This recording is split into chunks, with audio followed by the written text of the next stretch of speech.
الشابة في أولمبياد بكين الأخيرة لأول مرة. كرة ملعوبة رأسية والثاني يأتي العزف والكتيبة الزرقاء لا تتوقف عن هز الشباك، لا تتوقف عن هز الشباك.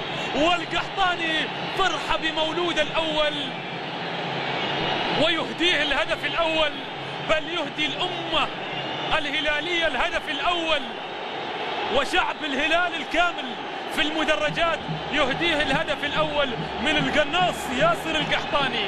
يبصم الآن بعد صيام وبعد صمت، ولكن صرخ بهدف ثاني في هذه المباراة، ويواصل أيضا لا يتوقف كما ذكرت. مزمار اللحن الجميل لا يتوقف أمام ذهول من جانب الحضور الأهلاوي.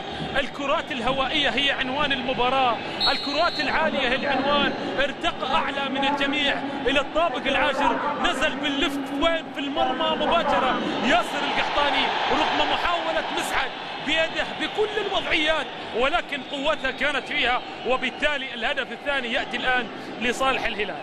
خلاص الهلال أصبح لاعبوه يتنافسوا فيما بينهم، يلعبوا مباراة فيما بينهم لمن يكون هدافا.